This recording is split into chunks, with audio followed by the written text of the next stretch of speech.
Welcome to the Town Board meeting and public hearing Thursday, December 13th. Please rise and salute the flag. Pledge allegiance to the flag of the United States of America and to the republic for which it stands, one nation, under God, indivisible, with liberty and justice for all. Emergency exits are to my right behind the town attorney and also the door you came in. Roll, please. Councilwoman Samoji? Here. Councilman Morris? Here. Councilman Gutierrez? Here. Councilwoman Doyle? Here. And Supervisor Prodi? Here. And then, Don, can you get that back for me? Thanks. Make a motion to open the public hearing on noise law update. Second. All in favor? Aye. Any opposed?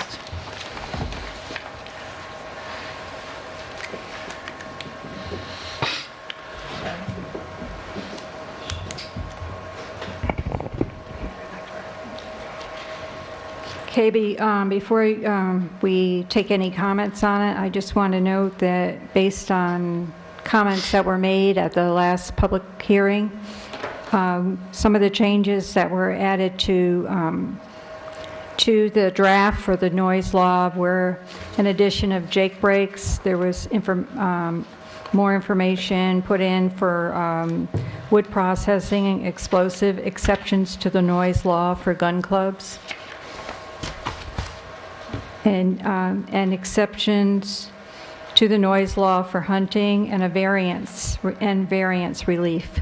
After the meeting tonight, the new draft will be available on the website and for the public. Okay, and who would like to go first for comment on the noise law?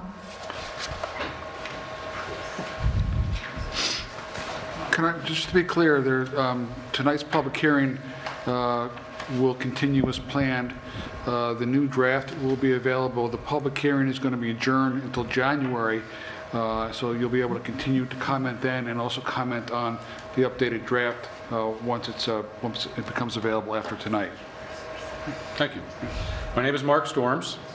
I'm a resident here in Amenia, and basically, as far as the noise problem with the firewood, I'm pretty much the problem. I gave everyone on the board a copy of the calendar that we had kept for the past 4 years. Okay.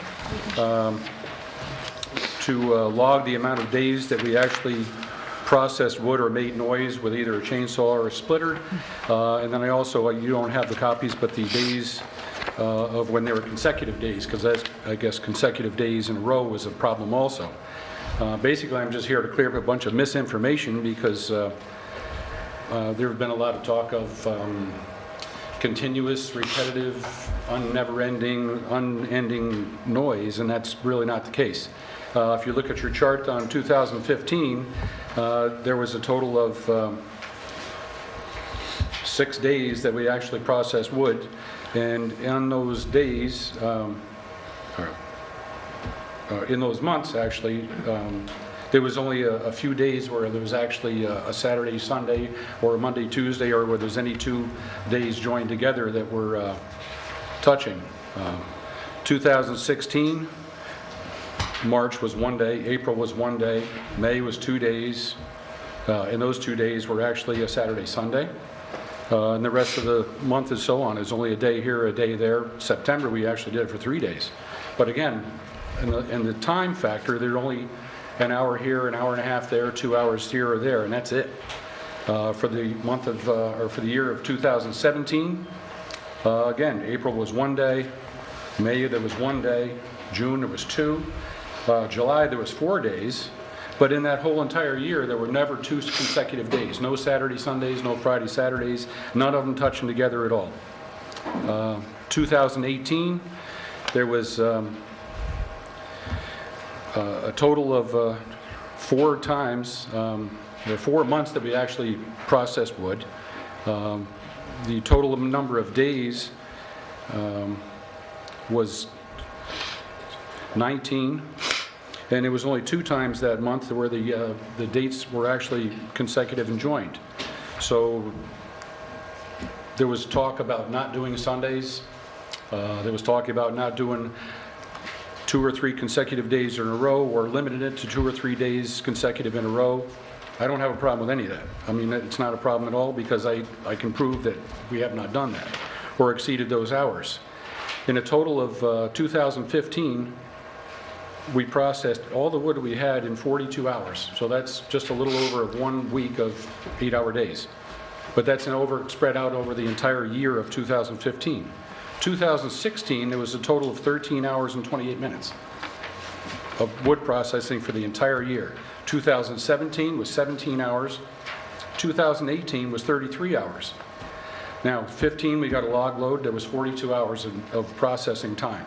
2018, we had another log load. There was 33 hours of processing time. So we ended up knocking 9 hours off the total time just by being efficient, because we had done it before. And the only reason we're doing it at home at log length is because so we can not travel back and forth and put 20 miles a trip hauling the wood back and forth and having to lift it and move it 3 times, 4 times. So in 4 years, we've only did 13 8-hour days and 25 minutes of total chainsaw or splitter time. So I don't see where that's excessive. I don't see that the consecutive days are a problem. There's been some talk also of the setback off the road. So far, the former town highway superintendent, the present superintendent, and your code enforcement officer didn't have a problem where it was set to begin with. But if you'd like, we'll move it back off the road. I'd like to be compliant. I'd like to be able to continue what we're doing. That's pretty much it. I don't have any much more to say. Do you have any questions for me? So would Sundays, like a weekend night or a weekend day, reserving that as a day that somebody could count on, log splitting, would that be a problem, or? Not at all. So. No. If you chose not to allow it on Sundays, I don't have a problem with it Right, at just all. so that one per, and it's, I don't think it's just you, because we've had other log processing problems on Old Route 22, and so I think the reality is that we would want to make sure that somebody, in my opinion, that they could count on a day when they could invite family over, make sure that, that they could use their property in a way that would be reasonable. Yeah, not a problem at all. The councilman spoke last week that arbitration, open to it, I but like you that have to idea have too. 2 Yeah. reasonable people to have that work. I'm all for it. Well, that's mediation. Arbitration is binding. Either way.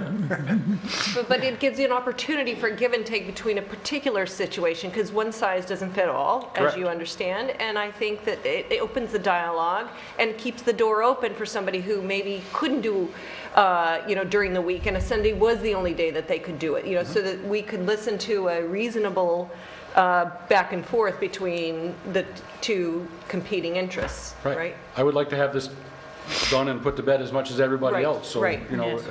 when it's all done and over with, whether it's in our favor or not in our favor, or we have to make changes or whatever, that's fine, but I just want to be done with it and not Exactly. We do have to have too. this again next year. Right, It's been ongoing too long. right. Thank you. Thank you. Thank you.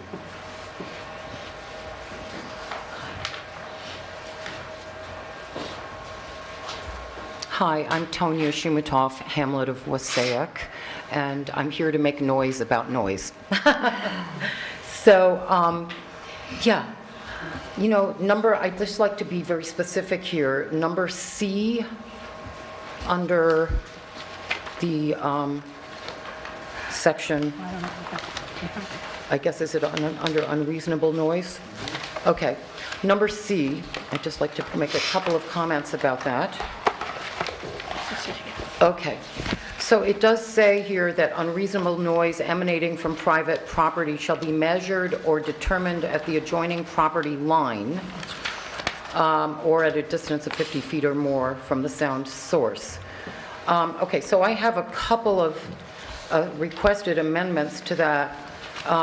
One is that assumes that the landowner is going to record the unreasonable sound, and which may or may not be possible, depending on how late at night it is, depending on various things.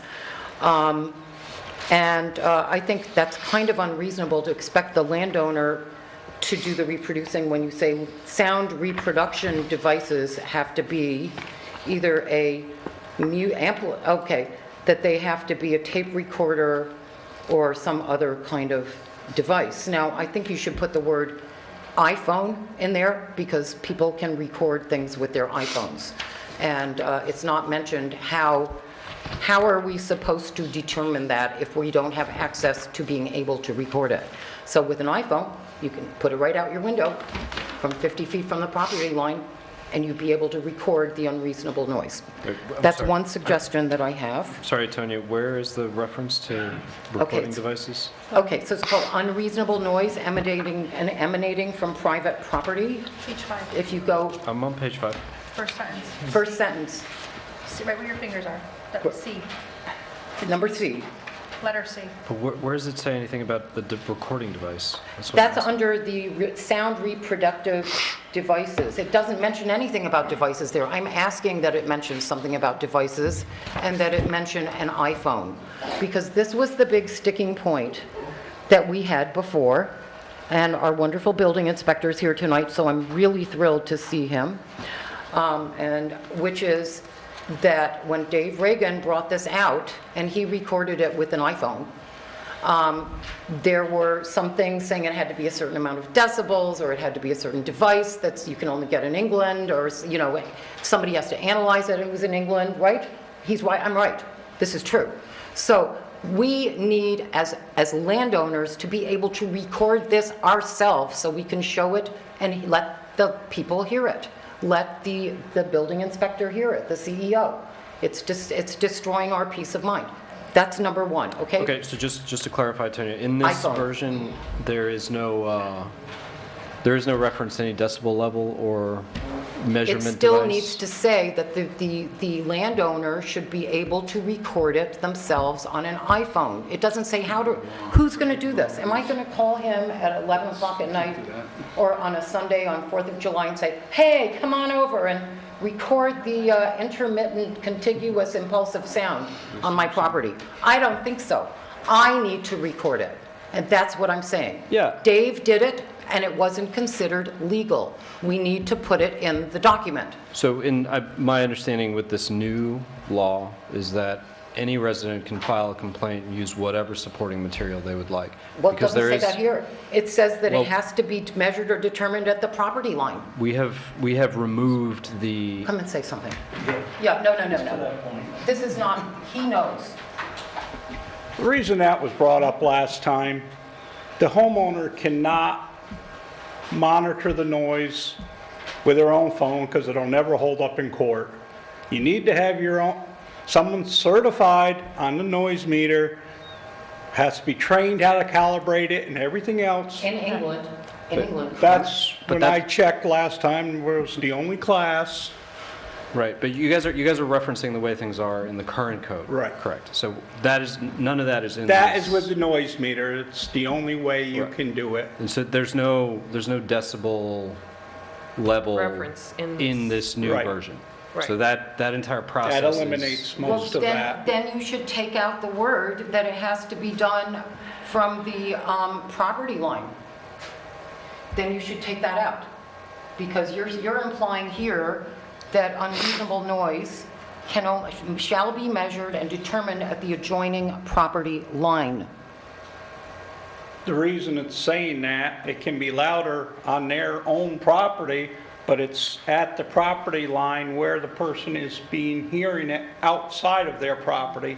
If it's Yes. unreasonable coming off their property, then something has to be So addressed. who's going to record that is my question, please. I guess and somebody here, correct me if I'm wrong, but my understanding of the process, if this were new law, is that if you had a complaint to file about noise, what you thought was unreasonable noise, You would file that complaint with the CEO. But that's not how Mike understands it. He just told you it has to be done with a recording device that There's has... nothing in here that says was the anything. old- That's the That old was, law. Then we need to take that's out the that it has to be- that's the current noise So law. let me finish. So the way that it would work if this were enacted would be that you would file a complaint with the CEO, with Mike, and you would say, I have heard these things at these times, I have kept a log similar to this with these violations, I have made a recording on my iPhone, I have all this supporting material if you have it, and then Mike is then tasked with making a determination if there has been a violation.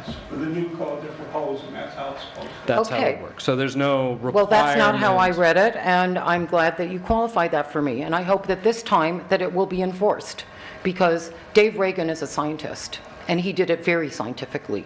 And he did it over a period of time with a number of recording devices, and it wasn't considered valid for the reasons that Mike just explained. Okay, next on the agenda here. Shouting. It says, "No person shall shout, yell, call, hoot, whistle, sing on public streets or in public places in such a manner and for a period of time as to create unreasonable noise under the circumstances." Okay, it does not say that shouting and expletive deletives and really awful sounds should not take place on people's private properties. I happen to have a couple of neighbors that do that, and I've never complained. I have complained about the dog, but not. And I'm concerned because this does not, it only says in public places or on public streets. It needs to be, if people are standing outside on their driveway and making very unpleasant, loud, obscene language sounds, I think that that should be in there. There should, you don't quite have it covered here. Well, again, my understanding is that any noise that is an imposition, whether it's a chainsaw or a potty mouth that happens on somebody on your neighbor's property that you would like to file a complaint about, you could do that. Okay. And then it's the code enforcement officer's determination if that is in violation of the... Mike, are you cool with that? Yeah, I think a lot of parts of that, though, fall under the penal law as well. Sorry, Mike, they can't hear you at home. I believe parts of, people shouting and unjustifiable language falls under the penal law more, which it's easier for the police to enforce at that point, and the courts recognize the penal code a lot more than they do town law, so. Well, the sheriffs, the county... Have not responded, ever. Well, that's out of our control, but anyone who has jurisdiction in the town of Amenia could enforce this noise law. It doesn't have to be Mike. Right. Oh, so it could be you? No, I have no It can be a jurisdiction. sheriff, it can Oh. be a state trooper. Okay. It can be I a just thought I might be able to call you We're at 11 talking o'clock at about night. people in a position of authority. Well, he's in a position of... No, he isn't. No, okay. Law enforcement. Okay. Next item. Continuous impulsive sound, there's two different things here. Continuous sound, any sound that's not impulse sound. An impulsive sound is characterized by single pressure peaks and single burst, multiple pressure peaks, having a duration of less than 1 second. Okay. I think we all know that the problem here that we are addressing and that we're afraid to say the word is that a certain landowner who was not allowed to do something on his land in Bedford Hills bought land here and thinks that it's okay to have this contiguous impulsive multiple pressure peak sounds. Now, Sorry, why- I just wanted to, I would not agree with that Okay. characterization. We're not doing this to address any one particular no, but let me just person's- finish, okay? I understood, just okay. want to make that clear. Wow. All right. So, why are we not calling it what it is? It is gunshot and explosive sounds. In the Bedford Code, where this person is from, it says that. Gunshot sounds. This is not hunting. Nobody's saying you can't hunt or you can't shoot on your property. This is having, explosive tannerite, having an illegal private shooting range, and disturbing the peace of hundreds of people in a hamlet. That's what we're talking about. People cannot enjoy their own peaceful property. So I don't understand why, when I've spoken to the head of the gun club, Tony, who's not anymore, but Tony Robert, he's actually seen that situation and heard it. Why are we not saying it the way Bedford does? Are we afraid to use the word gun?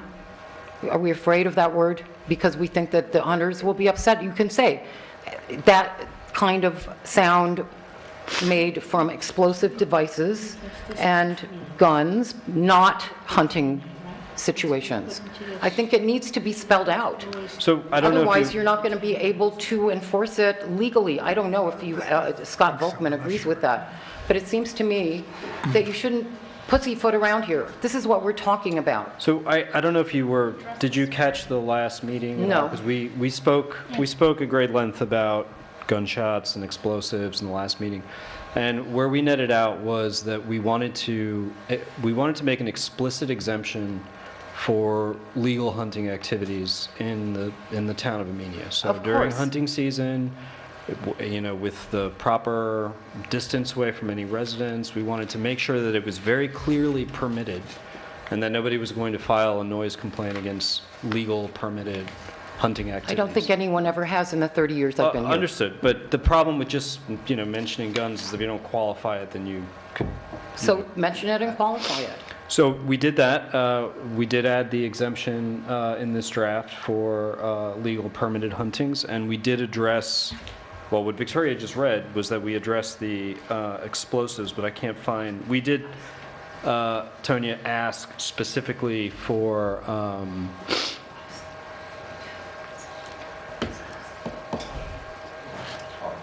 I don't think that's proper.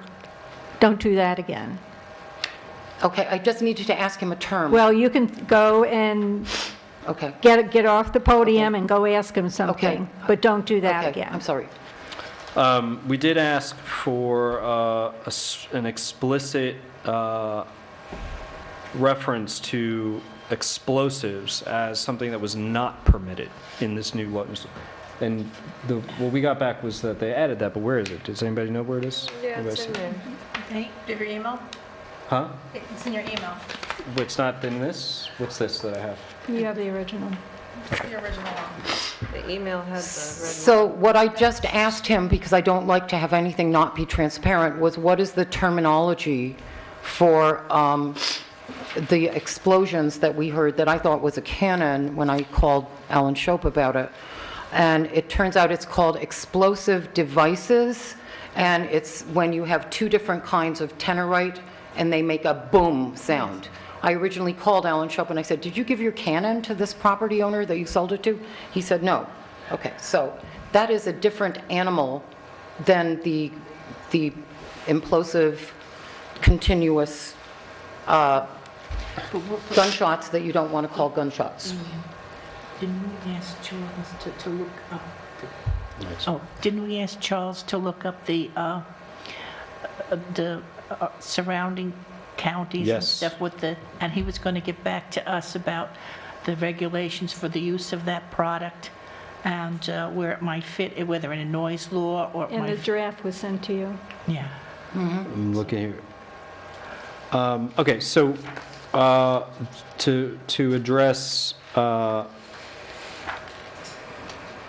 tannerite is also used for other things. It's not just used for that, so there's part of the problem. But in the use of Using it as an explosive device. explosive, specifically, well, it may have other uses as an explosive device, but using it explicitly as an explosive shooting target, That's it. that is prohibited now in this latest draft, so I'll read that for you. So, under the latest draft, impulsive and explosive sound levels, no person shall cause, operate, or permit to be operated any impulsive sound levels for commercial, recreational, or personal purposes, resulting in an unreasonable noise between sunset and 8 a.m. the following day. Unreasonable noise resulting from these activities are expressly prohibited from occurring on weekends and holidays. Unreasonable noise resulting from the use of explosive shooting targets shall also be prohibited. Okay. So that's just the explosive devices, but it's not the thing that I call gunshots, but you call impulsive, continuous, whatevers.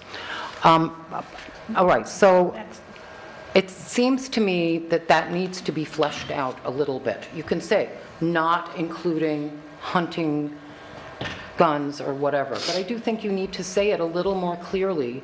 And I think that the other thing that's missing, which maybe not be in this ordinance, but in some other part of the code, is that this landowner is using that property as a private shooting range and inviting a fair number, possibly, I mean, I don't know for sure, but numbers of people, because it's more than one shooting at a time. So maybe that should be put in another part of the code, that private shooting ranges that cause problems should not be allowed. Well, the purpose of updating the code and updating the zoning is not to have the code updated and the law updated to just basically because of one person not liking what another person is doing. I mean, that would be unfair, and that isn't what we're trying to do here. We're trying to get a usable noise law that we can take measurable steps to address whatever the noise problem is at the time. But we are not going to target any individuals with this law. Right, I get that, and I think that's important, and I'm really glad you're updating the law. However, I do think that when, quite a few numbers of people, more than 20 have complained about it, and it's been 3 years, that's a serious situation, and it should be addressed because it is interfering with the private Well, that's peaceful what we're enjoyment. attempting to do here, and that's why we're taking several months and several stabs at this to make sure we get something that's usable. And, that we can actually address any of these instances. Okay, so I've made my voice heard, I hope. After 30 years living here, I hope that I can be listened to, even though I'm not wearing a beautiful suit and have lots of makeup, but I made my voice heard. Thank you. Next, is there another person? Set the bar pretty high. Hi, I just had one question this time as opposed to 30 the last time. I just want to make sure, I'm really glad to see Mike Sigelkin here tonight. I sort of would like to know whether he feels that the revisions to the noise code would allow him to actually intervene in a situation like the one that Tanya's describing. Because it isn't one person, it's like 30 people at least who can hear that. And I know that when I spoke to him a long time ago about this, that there were things, I don't know that it was the code or the owner, but that he felt like he wasn't able to take action. So I guess I just want to know whether, since he's presumably seen this document, whether he thinks this gives him the tool or the permission or whatever it is to actually enforce the noise code in a way that he's not able to now. So.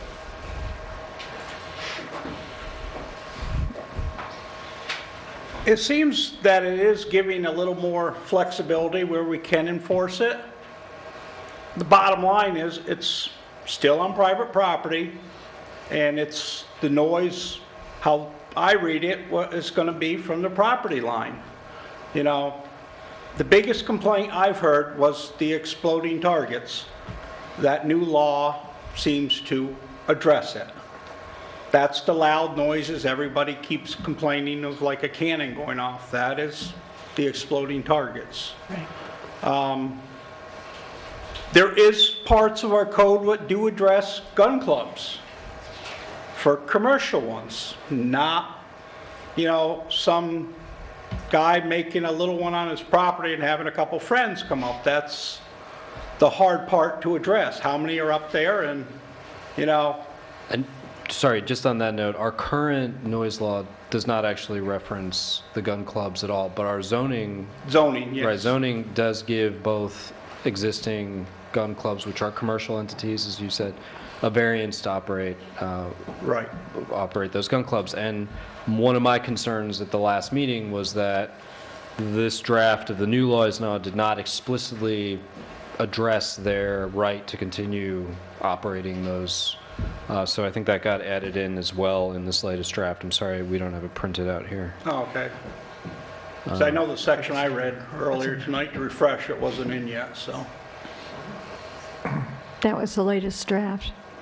But, I mean, Jim mentioned competing rights back at the last meeting, and, you know, I mean, as a hypothetical, if I decided to go pattern my shotgun in my backyard, and the bakers were very angry about it and called you, you know, they have a right to file a complaint. As long as I'm doing it 500 feet away from my building Right. and, you know. You up the fall hill, under the DEC regulations at that point, then I'm allowed to do that. as a safe operator of a firearm, yes. And I think what this draft is trying to give you, as the CEO, the power to do is to determine if that is unreasonable. You know, am I doing it once a year? Am I doing it for 3 hours every Saturday and Sunday? You know, Right. That's where you get to make a determination. Hopefully that gives you a little more flexibility in this draft. Yeah, and that's the most I could see. It's putting more to me, which I have to make the determination on that, which I can follow through with, so. Can you explain in more detail what a shooting range is or isn't? And that's an allowable use in some cases, correct? Yes, basically, we have a couple commercial ones in town, Those are the gun clubs. the gun clubs. The existing ones that are already grandfathered in Yes. because they've pre-existed. And basically, they have target ranges, or they're throwers for their clay pigeons to shoot at, when they launch them. So and they have a membership and people pay to go there. That's what makes them the commercial shooting range, because you have to pay to be able to go there. For, someone putting a private personal one on his property for himself or a few friends, no one's paying. So that's where the whole situation changes, how I look at it, versus a commercial versus a private one, personal. They can, if they have the setbacks on their property to safely shoot, where are we to say they can't shoot a gun on their own property? The But where only does- time it comes is the time frame, how much they're doing it. So is where I see where the only way we can, I thought it was an accessory use that was allowed on a residence. Shooting? Yeah, shooting range, no requirement for them to have it on their private residence. they're, They can do it yeah, anywhere anywhere. that they own property. Especially in like an A5A setting, that's our big acreage, agricultural, areas. That is allowed on the big acreage areas. Okay.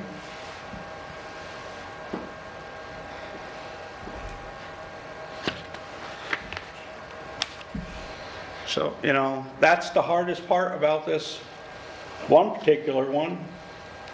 What we get the most complaints about is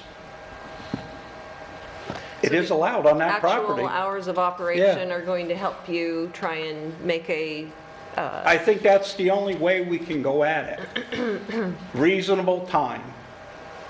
so that's 8 a.m., sunset to 8 a.m., they're not allowed, and not on weekends. So that's going to be a time when you can count on a peaceful enjoyment of your property, is what I understand. I think Is that right? I think that's for commercial. Hold on a Should be. second. I just have a question for you, or maybe the attorney.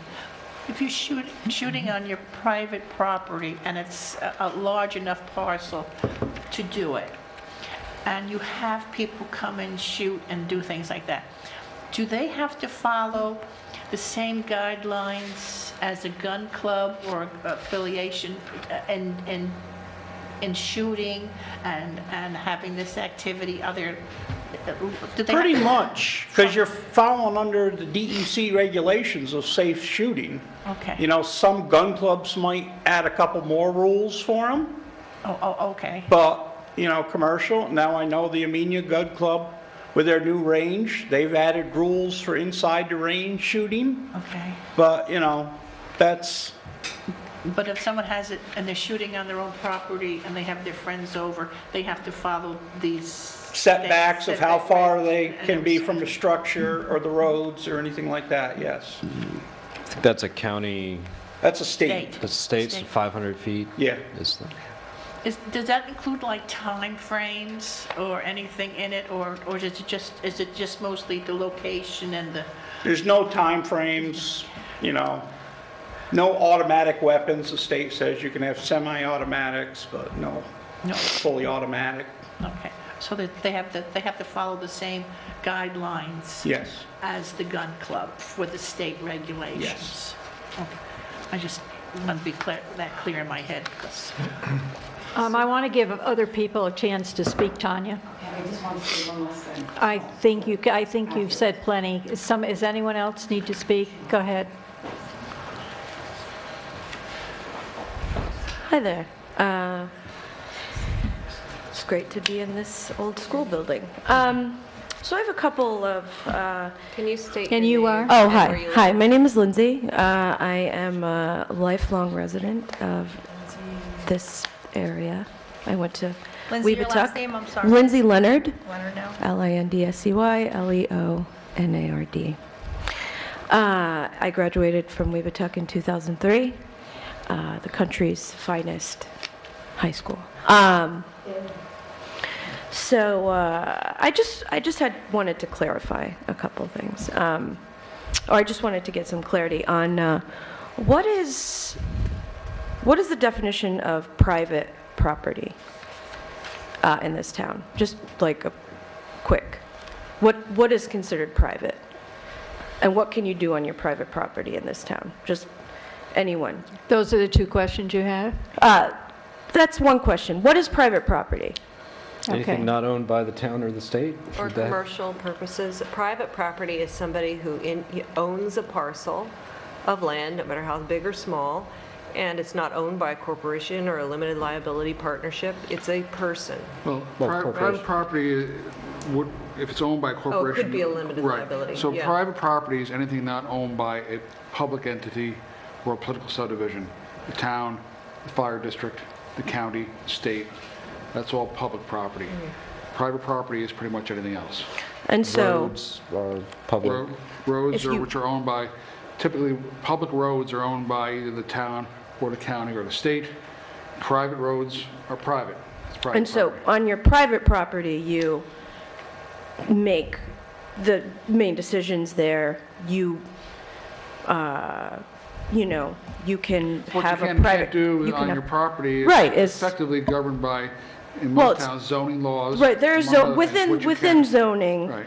and such like this, and you know, following the laws, of course. What you do on your private property is of concern to yourself. If it's not disrupting other, you know, scads of other folks, you know. So private gun club, right? Who knows if they have dues or not, right? It could, commercial, you know, you can have a private club that still pays dues and still has rules, just like another club. So these seem unrelated, but who is this? Why are we going over this rule right now? Why are we reviewing this? Is it due to complaints from a large amount of people, or just repetitive complaints from? I would say so. I mean, over the last year, we, as the town board, and Mike, I don't know if you want to talk about how many noise complaints you get per year, but we've received a number of complaints over the course of the year about many different things. Okay. So, all right, I just wanted to hear about private property and, you know, and I just have a third question. What are the demographics of this town? Are there folks, you know, working folks? I know that working folks tend to have wood burning furnaces and wood stoves. I know that we have a wood stove. My stepdad, he only has time on the weekends to cut wood. He works for the DOT all week. You know, I find it a little alarming that a guy on his private property, or a girl, I can cut wood too, you know, gotta know how to use a wood splitter. I find it a little strange that in a person's only time off from their regular job, right, on a Saturday or a Sunday, that our town is going to spend money trying to enforce a sound ordinance for cutting wood in order to have the heat on in the winter. We have a provision for a variance if it creates a hardship for someone who has only Sunday as their day off and they have to cut wood. There's a provision for a variance to be given by the town board. So we have to ostensibly, we're going to have to do more paperwork to simply do just a base level rural activity. Unreasonable noise. Okay. So if you're not bothering anybody, nobody's going to come into your property and say you can't do it. You have to create unreasonable What's the noise. definition of reasonable? It's code enforcement office is going to have to help interpret that. Okay. So that's why we're giving more. So the definition of reasonable and unreasonable on a private person's property is up to one man It's up to to determine. somebody to complain first, all right? Okay. Somebody has to complain Somebody's got to complain to be compliant. in order to have it now to be deemed unreasonable. Okay. If nobody hears it, it's not unreasonable. Okay. If a tree falls in the woods, who hears it, right? But if you're trying to cut a tree to heat your house and somebody hears it, there's hell to pay. If they complain about it. Yeah. I mean, Okay. All right. I just wanted to see what's going on Lots of people here. cutting wood around, but nobody's complaining. Right. There are a few people who complain, and we're trying to make it a level playing field for everybody. So I just want to know, are you going to be able to get, are people going to be able to call the police on you if you're splitting wood? Are we going to be using our taxpayer money to be hauling people off for splitting wood? I don't believe anybody said anything to that extent, so I think you're kind of off the beaten path here. No, I'm just wondering about enforcement. How actually will this be enforced, this sound ordinance? I think it was explained is that the first thing a property owner who is feeling like they have unreasonable noise and the hours are being Right, and then it's like an exception, that they're doing you it need after data. sunset. Right. Then they would Okay. log a complaint on our complaint form online, and then he would try to intercede and see if Okay. in fact that is considered Figure out if it's unreasonable reasonable. or reasonable. Okay. Right. Okay. And then there's an opportunity to adjudicate those hours if that's unreasonable to the person who needs to cut Okay, logs all on right. Sundays. or Definitions whatever. of reasonability. Interesting idea. And I think that's the important part that Vicki just stated. It needs to be logged in, either written form or on the computer, because people just keep calling. Unless I have a paper trail to start with, I need that. And, basically the old saying, if it's not wrote down, it didn't happen. So we need a paper trail. It's easy enough to do. I wanted to just mention this number 17. Can I read that? Impulsive and explosive sound levels. No person shall cause, operate, or permit to be operated any impulsive sound levels for commercial, recreational, or personal purposes resulting in unreasonable noise between sunset and 8 a.m. the following day. So any other time seems, if you read it the other way, it's okay. Unreasonable noise resulting from these activities are expressly prohibited from occurring on weekends and holidays. Okay? So those who feel, that this is happening, all over the weekend, that would no longer happen given this rule. But in weekdays, it's sunset. They can't do that up until the next morning. I just wanted to make one more point since Scott wasn't here the last time and Mike wasn't here the last time, which is I still don't feel that I mean, Mike said, you know, it's private property, it's hard to tell them they can't do something, but in this particular situation, I brought a map which was supposed to come back, or maybe it is still there, just to show the geography of our valley.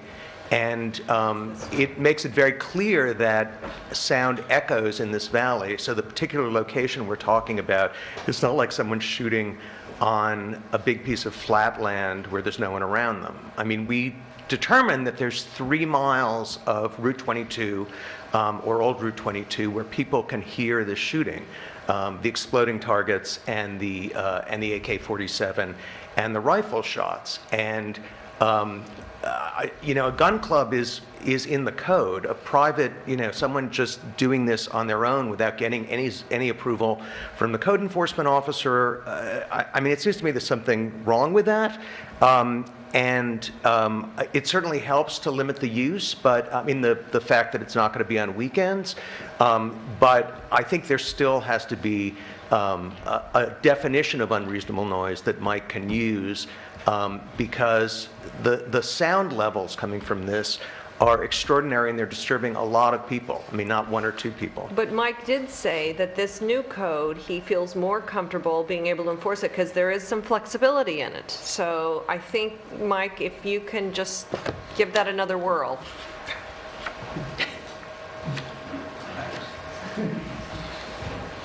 This has basically been the problem, been going on for a while, with Dave Reagan calling me every other week, is the location of this one particular. You know, the new law does state 50 feet from the property line. That is at the bottom of the hill, the property line. Like Leo just said, the noise comes across the valley tops. What do you mean by that, Mike? Noise generally follows more in a straight line. No, but sound waves. What's this 50-foot? From that one law, what was being proposed, it can be measured from the property lines. Or beyond, right? Yes. I mean, you don't have to be right on the property right. line. Right.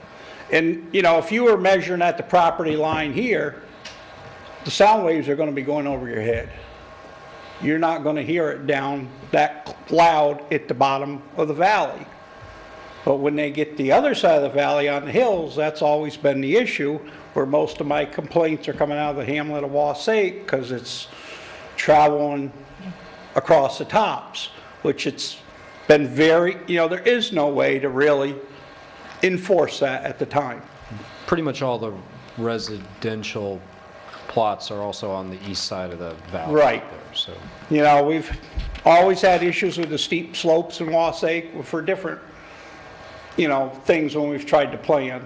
And it's very difficult because of the way the land's laid out. Right, and I think the reality of our topography, the 50 feet from the sound source at the adjoining property line, or in the case of a multiple residence within the adjoining or adjacent apartment or hallway, whichever is closer, it's not relevant in this case. No. In this particular, but all over Amenia, we have mountains and valleys and very little flatland where noise would travel, and then you've got all the air and the other variables that make that part of the law nonsensical, right? It's not, it's just like when we had the wood-burning stoves and we were supposed to measure the, you know, chimney would be 50 feet high. Well, at 50, or whatever it was, 10, 15 feet or whatever it was, that didn't work in the cases. It would go right into somebody's window at that height. You need to go higher. You know, Tanya and I sat on that committee for the wood stoves, and that was part of the biggest concern was the topography, Wassaic, right? the topography, Right. and where the smoke is not going to go over the hill. So it's the same problem here. Yeah. So I would suggest that we need to, And I think, what do you you know, need to do about the 50-foot thing? Because it's in that version. for most cases, I think it's going to help some. You know, for this particular one place, it's not going to. Wait, guys, I'm so confused. What are we talking about? Is this 50 I just read foot? it.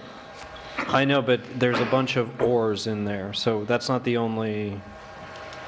Well, the ors are, you know, an adjacent hallway or apartment, you know, that's not the case. In this particular case that we are having multiple years' worth of complaints, that will not be relevant. It will not work. Let me just read it again for everybody. Unreasonable noise emanating from public property shall be measured or determined at a distance of 50 feet or more from the sound source at the adjoining property, comma, at the adjoining property line, or, comma, in the case of a multiple residence, within the adjoining or adjacent apartment or hallway, whichever is closer. Okay, 50 feet or more, maybe that is. Or at the property line, right? I think So the 50 feet or more, That would work. yeah, it's It's everything. the more, yeah. It's the more. It's That The will problem give is, you once the you back further flexibility. away, generally the noise goes down. goes So that down, will so, work. yeah. Okay. But I think that that's in line with the intent of this, Right. which is that it might be loud on somebody's property, but if they have an enormous property, maybe it's not so loud at the edges, and maybe it's not unreasonable in that case. Yeah. I think that's kind of so I And I wouldn't, know, talking in the past with Leo, I had never heard the noise and stuff, but once this fall, when I was doing an inspection in Wausau, I finally witnessed it myself, them shooting. I didn't hear the exploding targets, but I did hear them shooting up there. So I have witnessed it finally, so. Okay. Great. Is there any other public comment? My name is Kevin Brenner, and I am the evil landowner that you guys have been referencing this evening. I find it very curious that you all say that it's not about one location, but yet the one location you've only been talking about is my property. I think it's fairly unreasonable to target one property owner for a particular law. I am honored, however, that people sitting over here know where I work and live. You guys should get out more often and have some other stuff to do. may I interject? Go ahead. Go ahead. sorry. Yes? You're not to address anyone in the audience. Did not know that was the rule. I apologize. Then I'll Please address to you. just address us. I'm sorry, okay. So I am honored that people in the audience know where I work and where I live. And I'm sorry, just to qualify that, because I don't want you to have the wrong impression. We started out the meeting with a number of comments and exhibits about wood cutting and, other neighbors that have disputes unrelated to your own particular Then let me situation. restate it. Mark and I are honored that our neighbors are so thrilled to take that much interest in what we do. I do live in Bedford and I do work in Bedford Hills. I haven't hidden anything that I do on my property. That's within my rights as a landowner in the town of Amenia. I own property in 4 different states, and I go up there different seasons to do whatever I want within the law, and I find it I find it so repulsive that somebody's going to tell me how to use my property. I have properties where there's a neighbor in the tennis court, and he bangs the tennis ball, all hours of the night. It's lit. It's his property. He can do what he wants. If I was up there 2 times this summer between Memorial Day and Labor Day, that was a lot. So if I'm understanding correctly, I'm not allowed to shoot my guns on any weekend if this law passes. Is that correct? So it's not just about tannerite, it's about any firearms. Is that correct? Anybody? If it creates unreasonable noise. So, I'm sorry, and I really am being sincere, I don't understand. You said that you can't, so I can't make any unreasonable noise after sunset, before 8 a.m. and on the weekends. Is that right? I wish there was instead of emails and all that, it would be nice if you guys actually published something. Okay, so here's number 17, impulsive and explosive sound levels, no person. So impulsive and So what does impulsive explosive. mean? And again, I'm not being a wise ass. I don't know what that word is intended to mean. Not continuous. Impulsive means not continuous? Meaning that... Give me an example. Well, I'm kind of defining it by the opposite, but under the definition of continuous, it defines continuous noise as something that's not impulsive. Is anybody else confused? I'm not addressing the audience. I would never dare do that, but does anybody else find that confusing? impulsive says the creation of any impulsive sound levels that are repeated, including but not limited to the shooting of a firearm on private property so as to create unreasonable noise. That seems clear to me. Okay, so let's just say hypothetically, after sunset and on a weekend, I can go up there, to use your example, I can sight in my shotgun, and, you know, that's, if anybody's ever done that, you know, it's a shot, it's 30 seconds, it's 45 seconds, it's 5 minutes. That would not be unreasonable, and I can do that after dark or on a weekend. Is that correct? Is that the intent of the law, or does the law allow for that? It does, from my reading of it. 'Cause, Okay. I mean, no person shall cause operate any impulsive sound levels for commercial, recreational, or personal purposes resulting in unreasonable noise between sunset and 8 a.m. That's when you can't do it. So I can't do it at all? During sunset and 8 a.m. the following day. I can't shoot at all? At night, no. If it's dark out, you're probably not going to be. No, I'm just trying to, again, I'm really just trying to understand it. So between sunset and 8 a.m., no person shall cause, operate, or permit to be operating any impulsive sound levels for commercial, recreational purposes resulting in unreasonable noise between sunset and 8 a.m. the following day. Unreasonable noise resulting from these activities are expressly prohibited from occurring on weekends and holidays.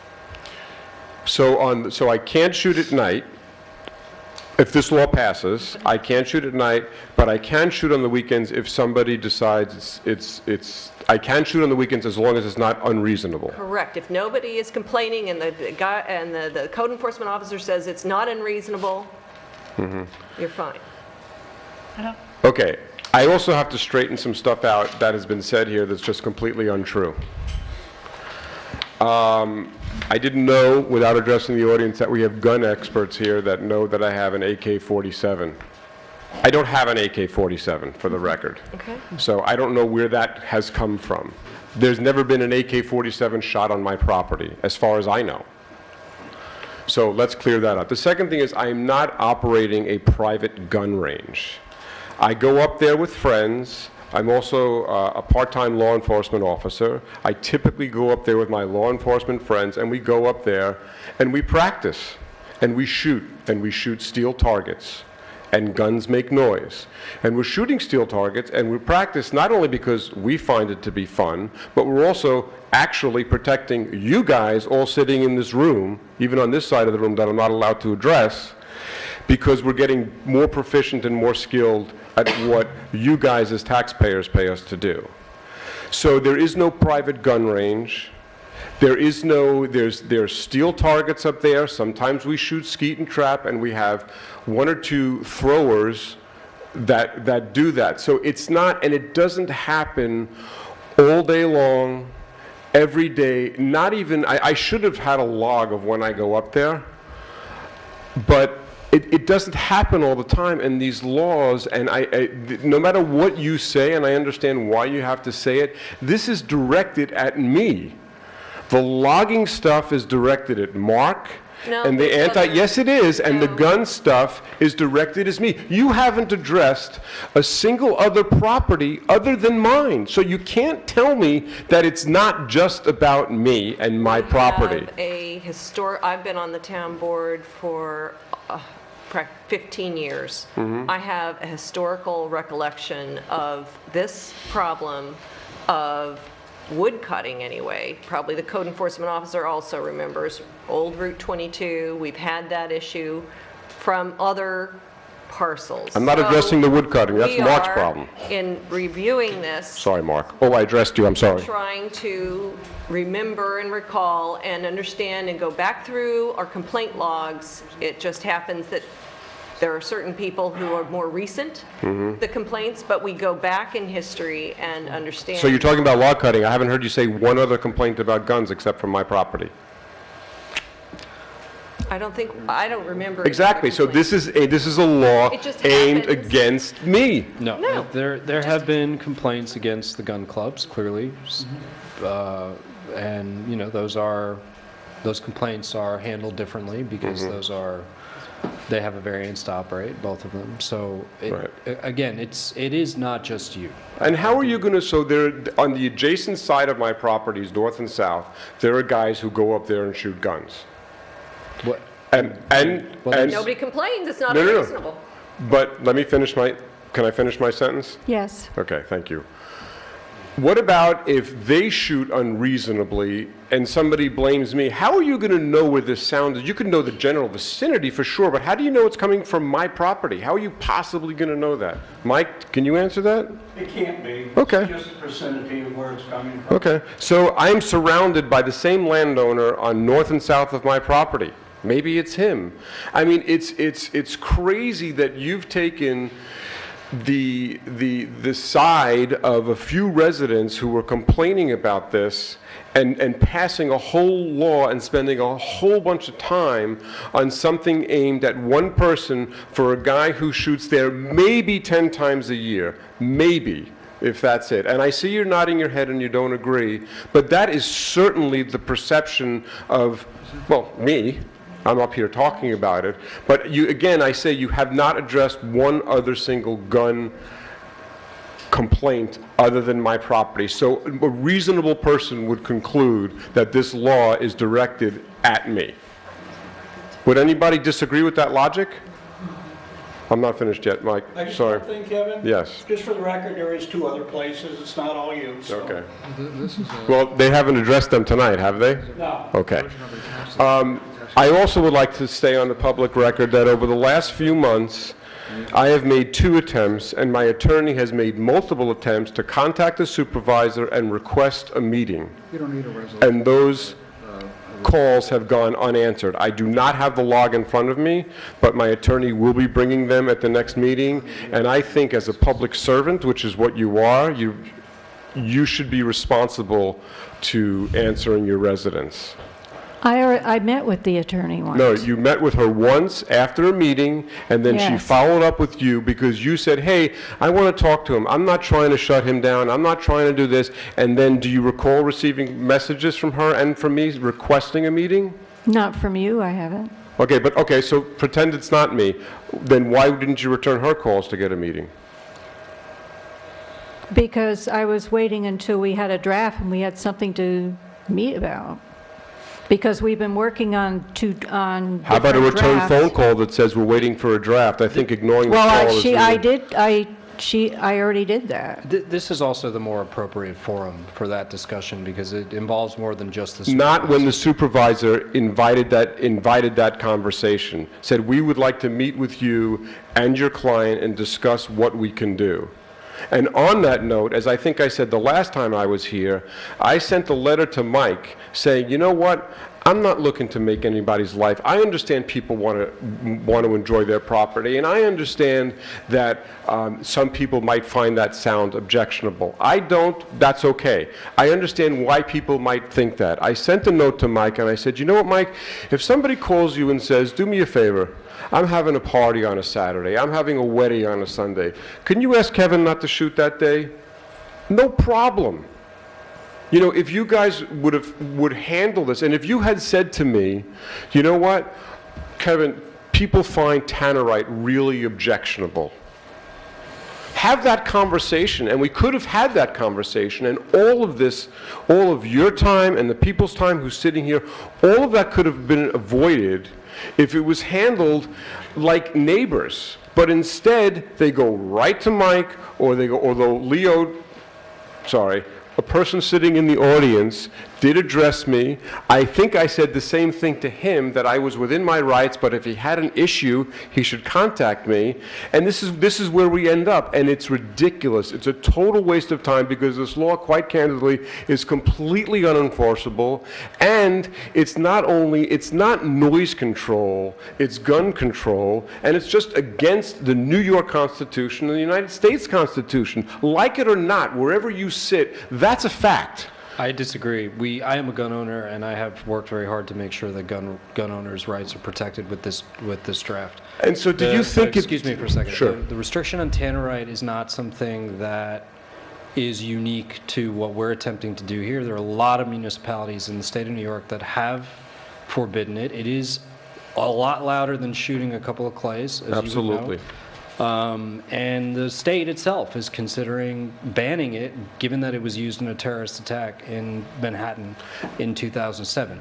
It is I think, reasonable, regardless of what the origin of the complaint was. I think it's reasonable for this board to consider the prohibition of a use like that. Yeah, you know what, I don't... And I think that's fair. It's not Honestly, I don't disagree with you.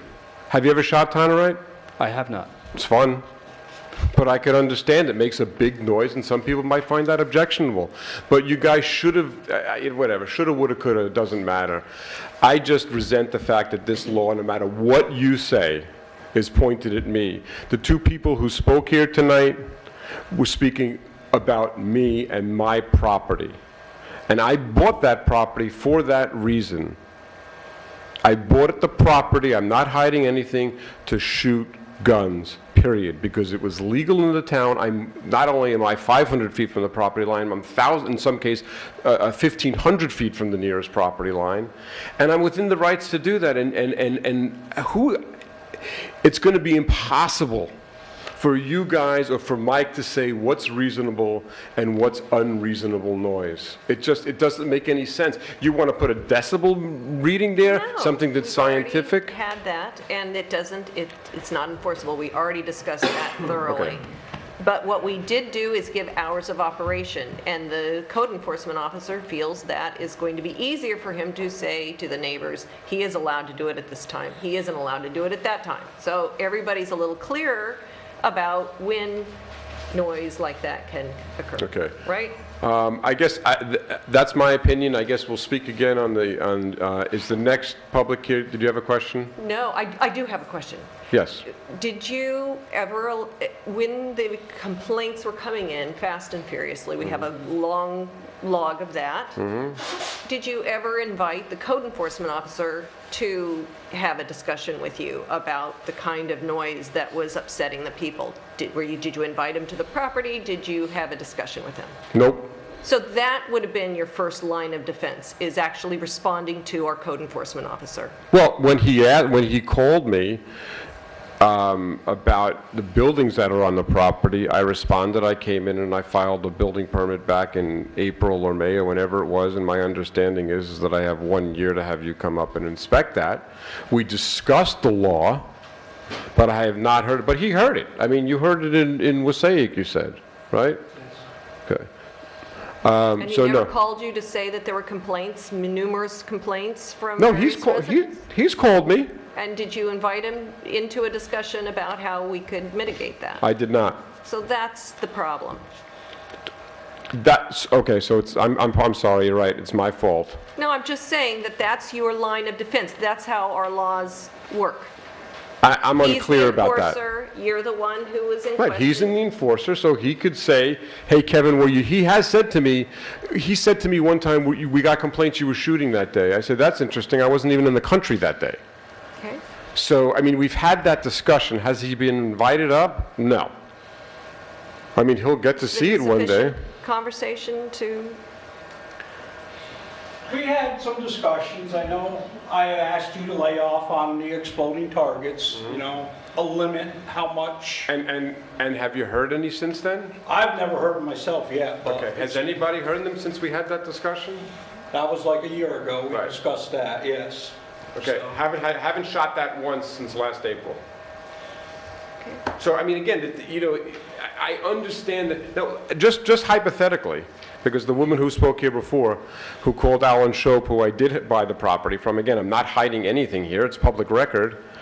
What about if I did have a cannon? Would that be okay?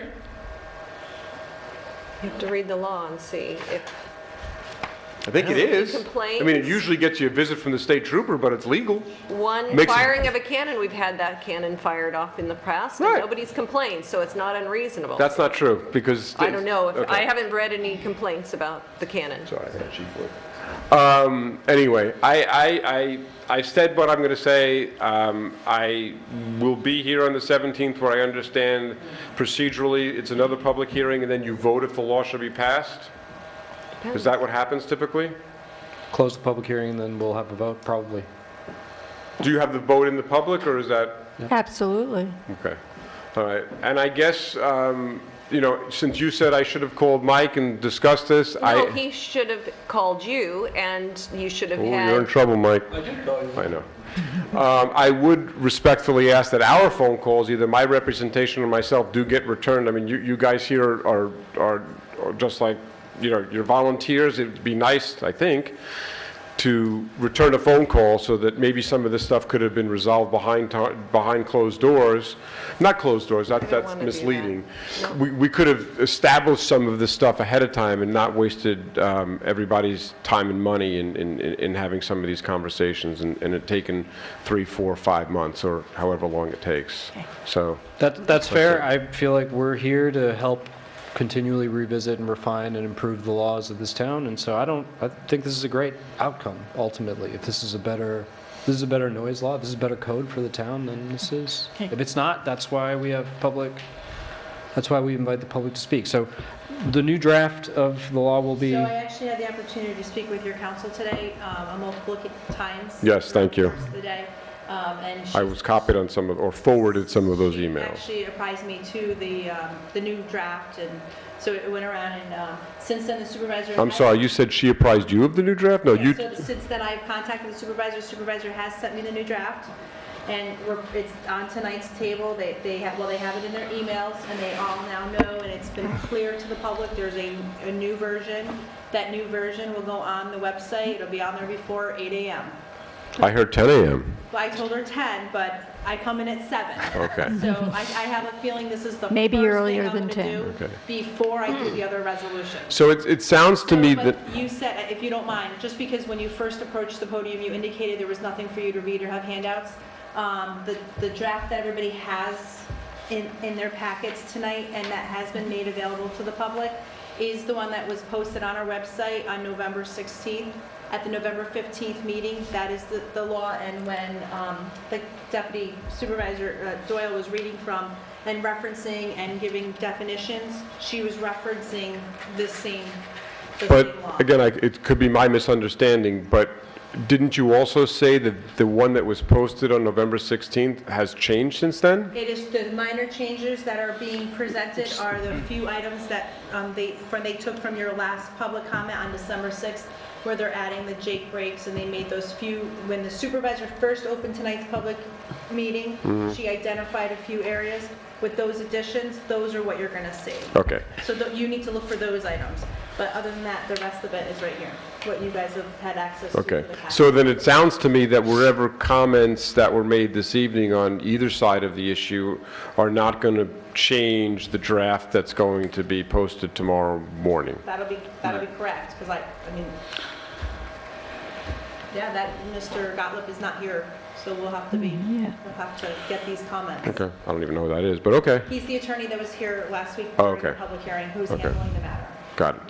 Okay. Thank you for your time. Okay, excuse me, Yes. sir, I just wanted to ask you a question. Sure. About the tannerite. Tannerite. Tannerite, oh, thank you. Yes. That you're not shooting that at that, right now, like on a regular basis or anything? Well, I've never shot it on a regular basis. Oh, okay. And I have not shot it since last April. Okay. I just wanted to be clear on that because I've been hearing that, this is what I hear, that you shoot that stuff. And I'm hearing from you, and you're telling me, no, it's not happening. I am telling you that I have not shot that since last April. Okay. Thank you very much. No problem. Well, thank you for coming in. Is there any other public comment? Hi, Joe Platt, 3 Powderhouse Road. I'd like the board maybe to really think about, instead of no cutting firewood on Sundays, maybe like a time issue. I work for the highway department, and I do heat my house with firewood. This time of year, you know, it gets dark really early, so by the time I get home from work, it's dark. And the only time I have is the weekends. And Saturdays, you know, I can't say what the weather's going to be all the time, but like on Saturdays, a lot of times we get called in. Mike's worked with us. He knows how it goes. I mean, at any point we could be called in to cut firewood, and I know Mark's had an issue for a long time. It's unreasonable, though. Does anybody complain? Has anybody complained about your use No, of but if the town wood? says there's no more cutting firewood on Sunday. No, unreasonable noise from wood cutting. So if you have the kind of property and the neighbors live a distance and you're not creating an unreasonable noise, in other words, nobody's complaining about it, nobody's going to tell you that you can't cut wood on Sunday. And it's not even in this draft currently. Okay, I just wanted to make sure. Yeah, and Okay. then further, if there was a neighbor who complained, we have an adjudication process that would allow you, once the zoning enforcement officer did deem it unreasonable and that you were doing it on a Sunday, potentially in violation, we'd have an adjudication process which would allow you to explain to us at that time that that's the only time you have available. Sure. So you might work out something that would work more in line with what your schedule is and theirs. Because I talked to most of the people on Powder House who do burn firewood, and if this, they were thinking the same as I, that It's they would not put an end prohibited to it. unless it's No. unreasonable. Okay, okay, that's good, thank you. Thank you. Is there any other public comment? Okay, I would like to adjourn the public hearing until January 17th. Second. At 7 o'clock PM. At It's gonna 7 be o'clock. Date and time certain. 2019. 2019 party. So just before you do that, let me just confirm that the process is, a local law is introduced. It cannot be acted upon unless it's in its final form on your desk for 7 days exclusive of Sunday. It could be amended before, during, and after a public hearing and has to be relayed on the desk. So what you have tonight is a new version, which effectively is being relayed on the desk tonight. It'll be on the website tomorrow. And January 17th, if it's unchanged and you close the public hearing then, you could adopt it then, you could adopt it in February, you can adopt it in March. If you amend it again following the next public hearing, you would have to relay it on the desk again. So that's kind of where we are right now. We don't know if it's going to be amended again as of tonight, but at least you have a new version to consider. Yes. All in favor? Aye. Aye. Any opposed?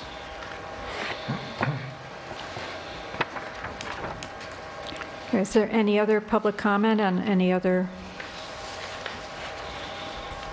item? No. Supervisors report. The Wassaic Trail of the Train update. Wassaic Trail of the Train project has received right-of-way clearance and has been issued authorization to proceed to construction activities. Bidding ended on 12/13/2018 at 12 p.m. 4 bids were received and are currently being reviewed by WSP Cells to make sure they are complete and all directions for bidding were followed. Results will be sent to the town board next week. Town of Amenia Highway Garage land update. Office of General Services has issued the deed for the 5-acre parcel, and a title search is being completed before the town of Amenia takes ownership of the property. Amenia Town Hall upgrades. Replacement window project is almost complete, and ADA updates to bathrooms, front door, and indoor ramp will begin shortly. Water laws, local law, and new water rates will be adopted on December 13, 2018, to be effective on January 1st, 2019, for April 2019 water billing. Noise law update, public hearing date on December 16th was continued to December 13, 2018. The most current draft will be available in the town clerk's office and on the Town of Amenia website. No other action will be taken at this meeting on the noise law update. Dutchess County shared services with Town of Amenia. New Dutchess County procurement specialist assisted the Town of Amenia with an RFP for a planner consultant for the planning board that was put on the Dutchess County bid website. There were 5 proposals received that are being evaluated by town board members and Dave Everett, current planning board attorney. Proposals will be scored according to criteria in the RFP, and the top 3 candidates will be interviewed by the town board and the planning board chairman. Amenia Town Hall generator.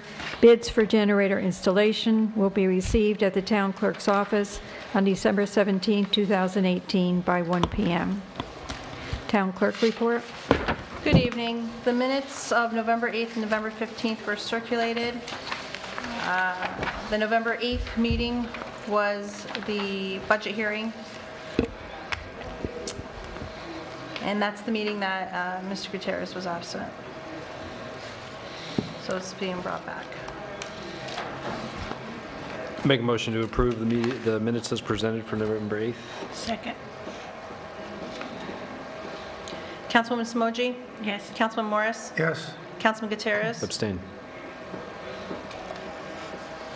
Councilwoman Doyle? Yes. And Supervisor Prodi? Yes. And I also present to you November 15th minutes. At that, those minutes, Councilwoman Doyle and Councilman Morris were absent. Make a motion to accept the minutes for November 15th as presented. Second. Councilwoman Simoji? Yes. Councilman Morris? Abstain? Councilman Gutierrez? Yes. Councilwoman Doyle? Abstain. And Supervisor Prodi? Yes. Thank you. Also presented this evening are the vouchers that have been presented and reviewed by Supervisor's Office and audited by the Town Clerk's Office. The abstract that was presented and emailed out to you prior to the meeting is dated December 10th, consisting of 8 pages. General fund in a total amount of $107,463.09. Highway fund, $109,478.02. Amenia Lighting, $1,580.07. Wassaic Lighting, $558.06.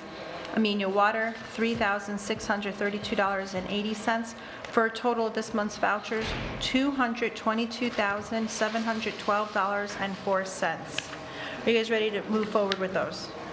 I'll make a motion that we authorize the payment of the claims as described.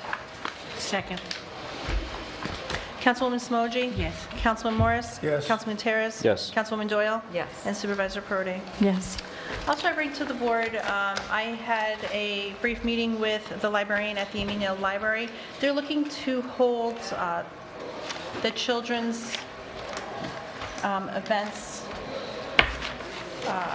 beginning June 27th through August 8th, where they do their story time. Since they'll be breaking ground at that time, I did show her the back of the auditorium as well as the auditorium space, which I believe would be appropriate for them to hold their morning reading and activities. So I'm looking to have permission to do that. The question I have that I'm presenting to the board is, are you looking to have something more formal in a type of a resolution contract similar to Dutchess Community College, or are you looking to accept a building use form providing insurance? And I'd like to suggest maybe the waiving of the fees because it's a community library. So I don't know if these are uses that you guys would go ahead and, Yeah, an arrangement like we have with Dutchess Community would be, like, But it's for June 27th to how long? It's just a short... just through June, July, and 8th. August. I don't think it'd be reasonable for them to have to draw up a contract just for this limited use while the building... No, just have them do the Building building use use form and the use form and the insurance. insurance. And are you looking to, Waive the fees. Yes. I would Yeah. make a motion that we authorize the use of the auditorium space for the library children's programs from June 27th to August 8th, 2019. Second. And waive the fees. and maintain insurance? Maintain insurance, use the whole building form, use form, Great. except just waive the fee. Great, thank you. Or, yeah, I just need a second, or... I second it. I'm sorry, I couldn't. Okay, all in favor? Aye. Any opposed? Thank you, everyone, on that. I have just one thing, that the library is very active with that young lady that we have. When we do the Easter egg hunt, is it a possibility to talk to her about maybe bringing her into it, because she has all Sure. this youth volunteers that they did at the Christmas thing and stuff? That might When be- I speak to Erica about the building use form, I'll bring it up that you suggested that we include her on the Easter Bunny. It'd be that'd be- great. that'd be Yeah, wonderful. because it'd be good to get her in so she knows what we do. We do. Absolutely. That sounds Great. like a great idea. Thanks, Michelle. You're welcome. Also this evening, I present with regret the resignation of Robin Schultz as Deputy Town Clerk Records Retention, as well as Water Clerk for the Town of Amenia with the effective date of December 31st. I'll make a motion that we accept with regret Robin Schultz's resignation as described. second. All in favor? Aye. Any opposed? Also seeking authorization to go ahead and advertise for those 2 positions as they're paid. Make a motion that we authorize the publicizing of these, advertising of these, this position. Second. Jim? Okay. All in favor? Aye. Any opposed? Also, just letting the board know, at this time I had received no volunteer applications regarding Planning Board, Board of Assessment, Historian, Water, Wastewater, CAC, Enhancement. But I do have letters of interest to remain from Dave Menegat, seeking a reappointment for his 5-year term, and Leo Blackman has also sent an email indicating he'd like to remain as an alternate for the year of 2019.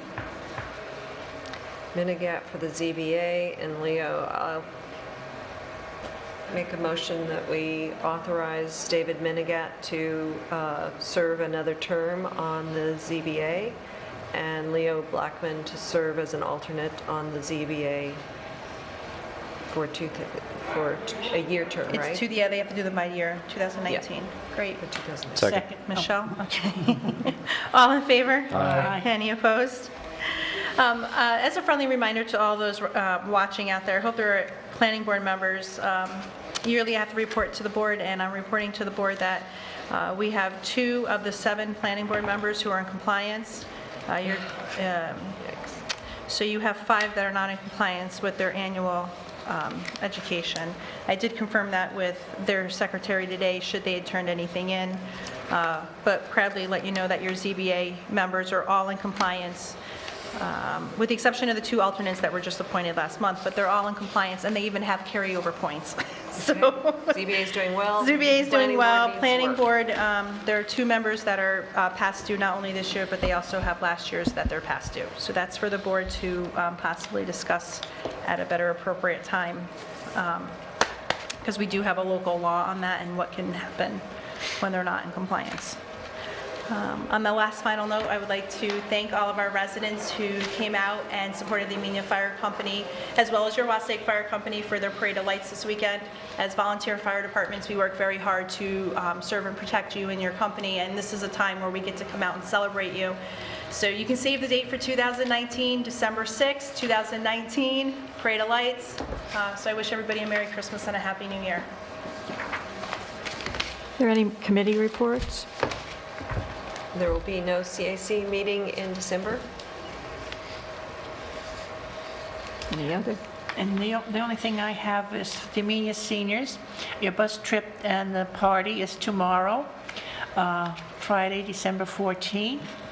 I'm going to have 49 people going, and it's going to be a wonderful time. And I'm already getting flyers from areas, people calling me right now, wanting to set up trips.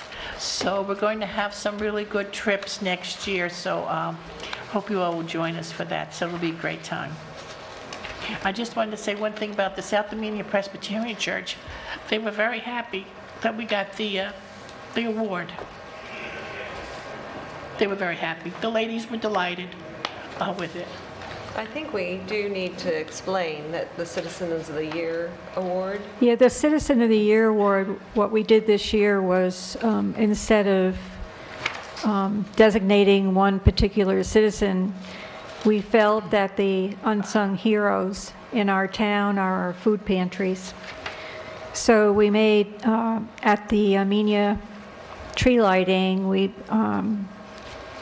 made the St. Thomas Episcopal Church and Immaculate Conception Vine of Branches Citizens of the Year, and at the Wassaic tree lighting, we recognized the South Amenia Presbyterian Church, who gives out baskets and food to people who need a helping hand.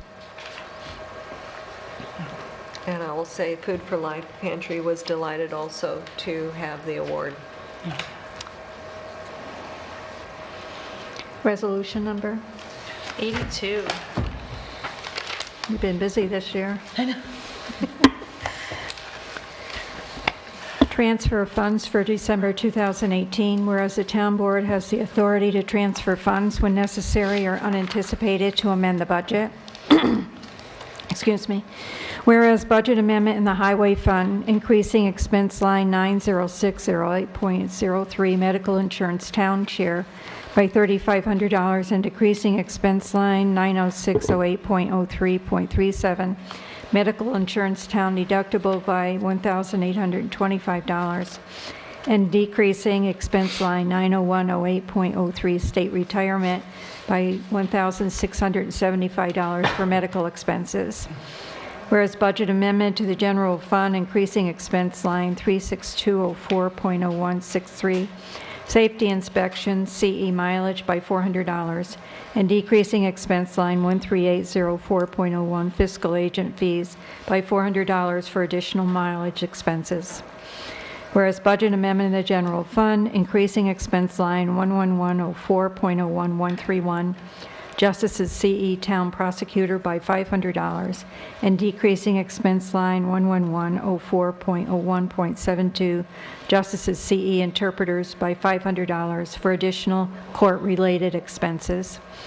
Whereas budget amendment in the general fund, increasing expense line 71504.1.74, Special Rec Facilities CE Dance Supplies by $400, and decreasing expense line 71501.01 Special Rec Facilities Personal Service by $200, and decreasing expense line 73104.01.94 Youth Program CE Girls Softball by $200 to cover additional dance recital costs.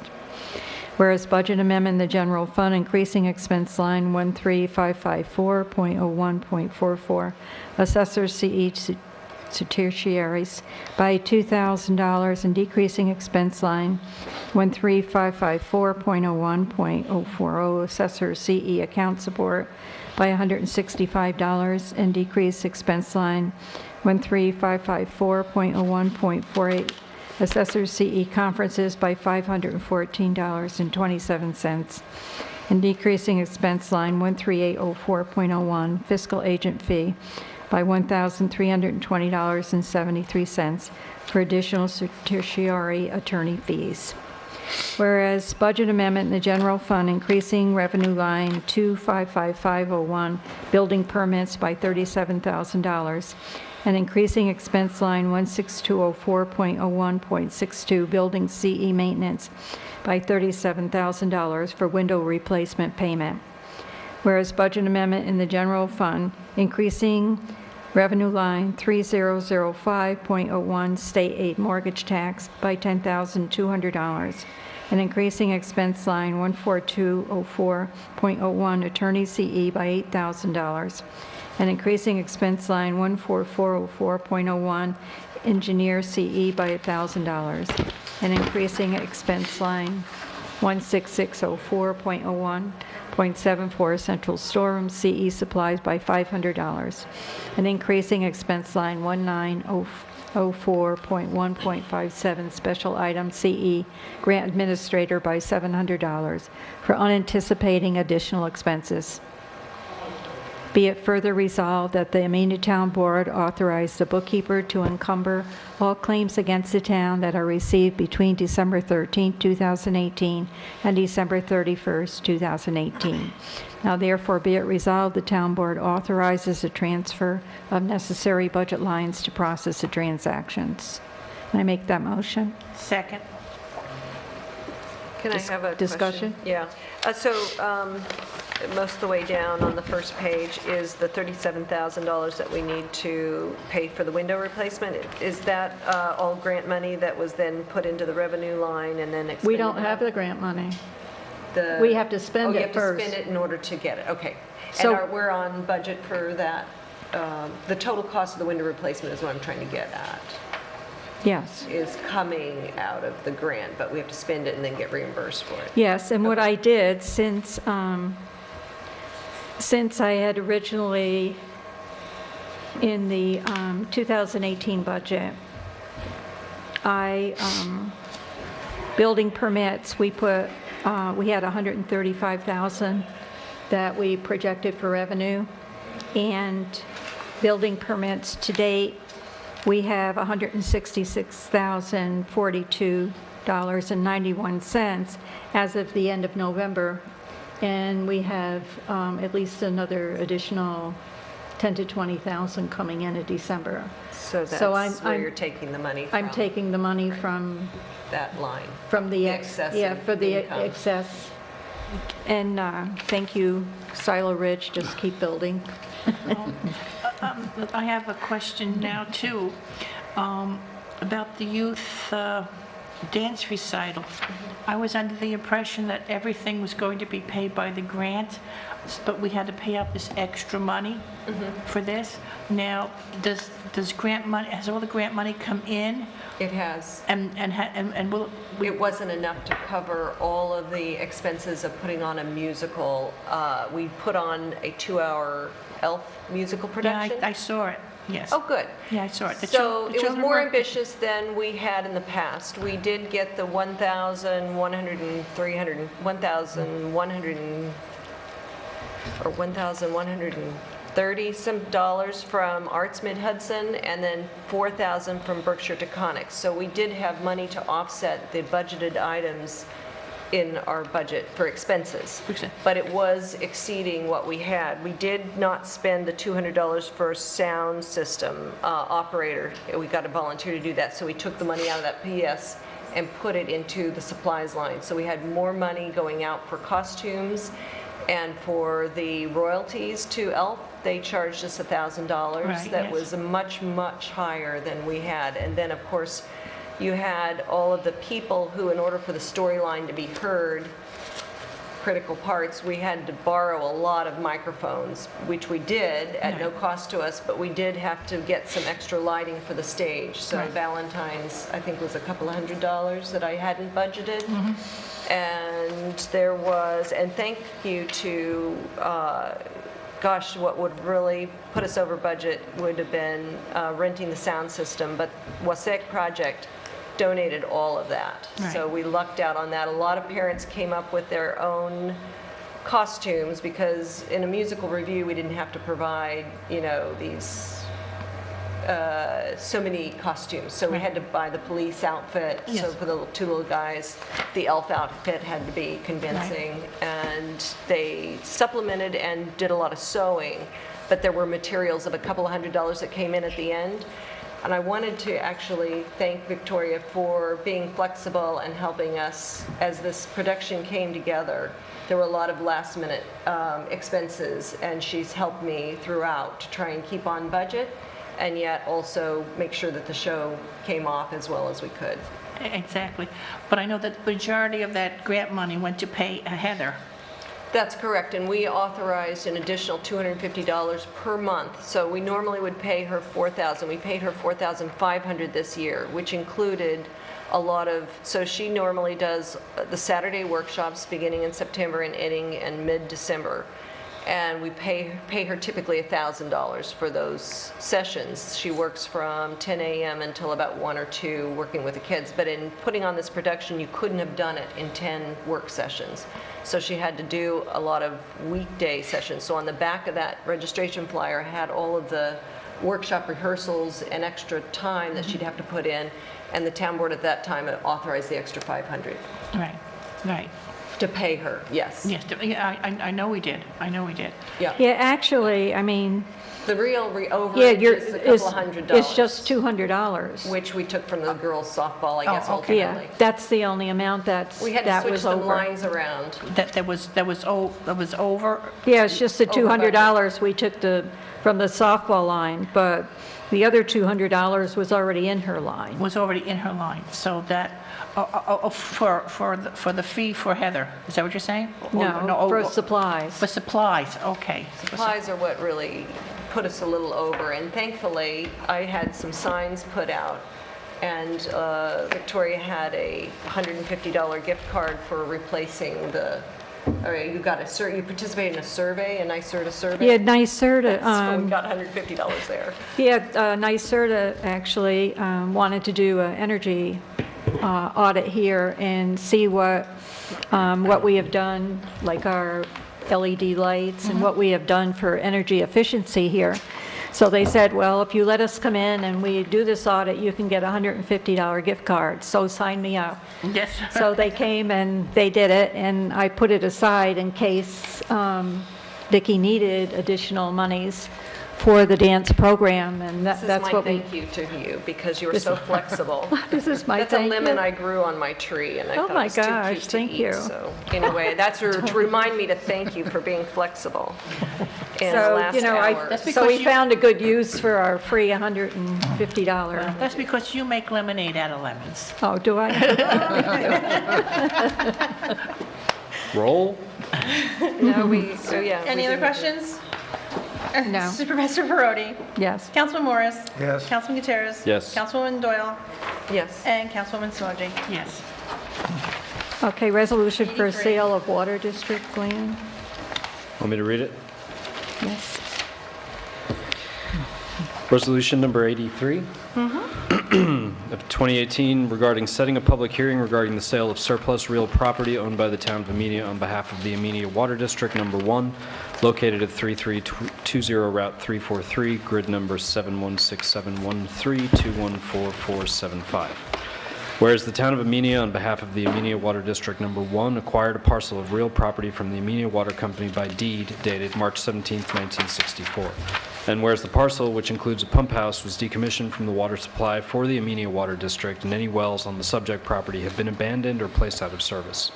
And whereas the Amenia Water District has developed alternative water resources and the subject property serves no current or anticipated future district purpose, and whereas by a letter dated June 21st, 2018, Sebi Environmental Services Incorporated, the town's consulting contractor for the operation and maintenance of the Amenia Water District Number 1 facilities, confirmed that the property serves no legitimate district purpose and recommended the sale of the property as surplus property. And whereas pursuant to Article 12 of Town Law, real property owned by but not required for the purposes of the district may be sold by the town board following a public hearing. And whereas the town board has solicited proposals for the purchase of the subject property pursuant to sealed bid as authorized by Resolution Number 49 of 2018. And whereas notice of the sale was duly published and no responses were received, and whereas the town board therefore authorized the direct solicitation of offers through all owners of property in the water district by including notice of the availability of the property for purchase with the water bills. And whereas no response to that request was received, and therefore the town supervisor directly solicited proposals for the purchase of the property from those individuals that had previously expressed some interest in acquiring the property. And whereas by a letter dated November 16th, 2018, accompanied by the requisite 10% deposit, the town clerk received an offer for the subject property from Bruce J. Boise, P.O. Box 870 Millbrook, New York 12545, in the amount of $2,500, which is the only offer the town has received. And whereas the town board is desirous of authorizing the execution of a contract and the sale of the subject property in the proposed amount of $2,500, and whereas pursuant to Article 12 of the town law, the town board on behalf of the water district is authorized to sell property following a public hearing. Now therefore be it resolved that a public hearing regarding the sale of the subject property is hereby scheduled for January 3rd, 17. January 17th, 2019, at 7 p.m. at the Town Hall located at 4988 Route 22 Amenia, New York 12501. And be it further resolved that the town clerk is hereby directed to publish the notice of public hearing at least once in the official newspaper of the town, not less than 10 days or nor more than 20 days prior to the date specified for the public hearing in the form annexed here too. I make that motion.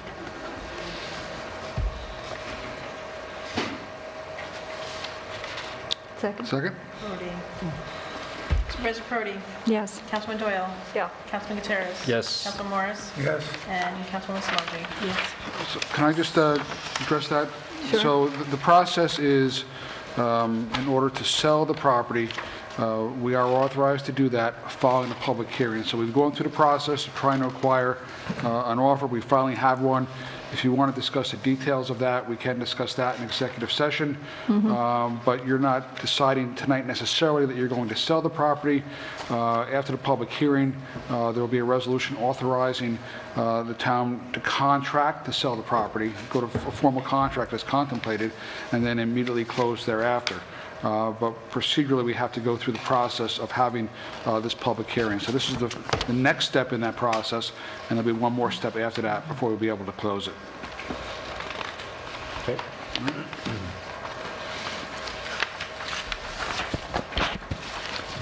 Other matters? Other matters, we have the, So, but you did vote on that, okay. Yes, they all said Okay. yes. okay, under other matters, we have, we need to adopt the local law for the water law. So before you address that, there are two other matters, both relating to the Water District. One is the adoption of the local law, which we've had a public hearing on and closed, but we haven't adopted yet. And one is the adoption of the water rates, which you've also had a public hearing and closed on, and for which the budget was adopted based upon these rates being in effect. So we need to do that tonight, so they're in effect for January 1st. The Water District law, though, after I asked it to be put on tonight, after further review, there is one more correction I need to make to it, so I'm going to suggest that we not act on this tonight. I'm sorry to say, and we'll just act on it early as January as possible. It won't impact anything, but But we can do the rates. you do the rates tonight, but I'm asking you to wait on the local law until I make the amendment, and that's going to be with respect to the fine provision in it, nothing to do with the actual law itself. Okay, But the fine provision, one time there was discussion about including fines in the schedule of rates. It would be inappropriate to do that. This authorizes a fine, but it's, because it doesn't establish a fine or a range of fines, it would be too ambiguous for a judge to be able to actually set a fine. You could Okay. send someone to jail, but you don't really like to do that unless you have to. So I do want to include standard fine provisions in here similar to that of a zoning ordinance, and I should have done that before we sent it back tonight. So if we could just keep this tabled, and we can adopt that at the next available meeting. well, we can include this resolution with the, as part of the reorg, because there's a couple other resolutions That's we do fine. anyway. That one we could do on the 3rd then. January 3rd. The other one with the water district sale, because of the publication requirements, in the end of the year here, we were unable to meet that deadline in order to get it published in time. So that's why at the last minute here, we changed it to the 17th. So Okay. that would be great. So we can approve the water rates. And you should do that tonight, so it's in effect for the first of the year.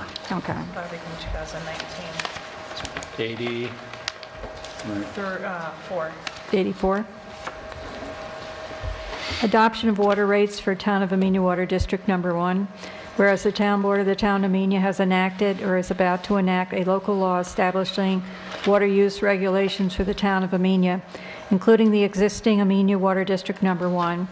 Whereas the water plant operator has recommended that the Town Board, on behalf of the Water District, consider increasing certain fees which have not been increased in many years for the Water District.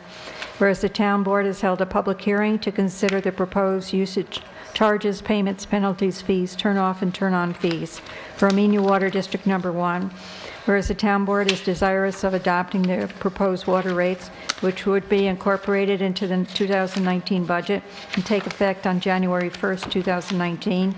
Now therefore, be it resolved that the Town Board of the Town of Amenia hereby adopts the proposed usage charges, payments, penalties, fees, turn-off and turn-on fees for Amenia Water District Number 1.